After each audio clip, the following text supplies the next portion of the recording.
In A Ray of Hope this evening, how robotics is creating a new adventure in learning. Kian Morgan tells us more.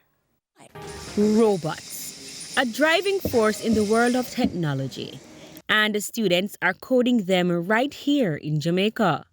Some 15 youngsters were exposed to robotics at a summer camp hosted by Uprising Academy at the Tarrant High School in the corporate area recently. The Uprising Academy was pretty much formed to provide opportunities for youth in Jamaica through sports and academics with specific focus on STEM, which is science, technology, education, and mathematics.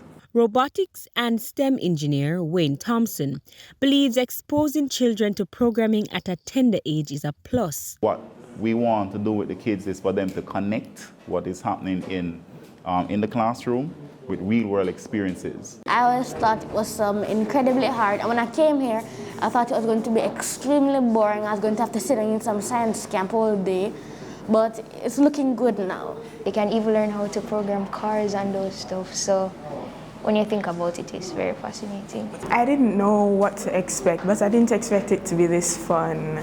Dean of Academics at the Tarrant High School says the application of robotics has positively impacted the learning experience. It makes for a more wholesome learning experience.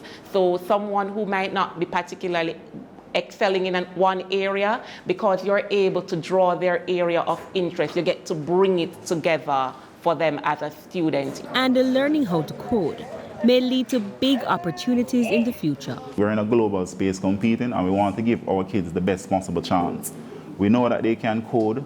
We know that they have all of the STEM skills. It's just a matter of us to develop it, and camps like these will help in that process. In order to change the minds or train the minds of our youngsters, we need to ensure that they're exposed to science, technology, education, and mathematics on a regular basis, not just in the summer or in a week out of the Easter term. With A Ray of Hope, I'm Kian Morgan.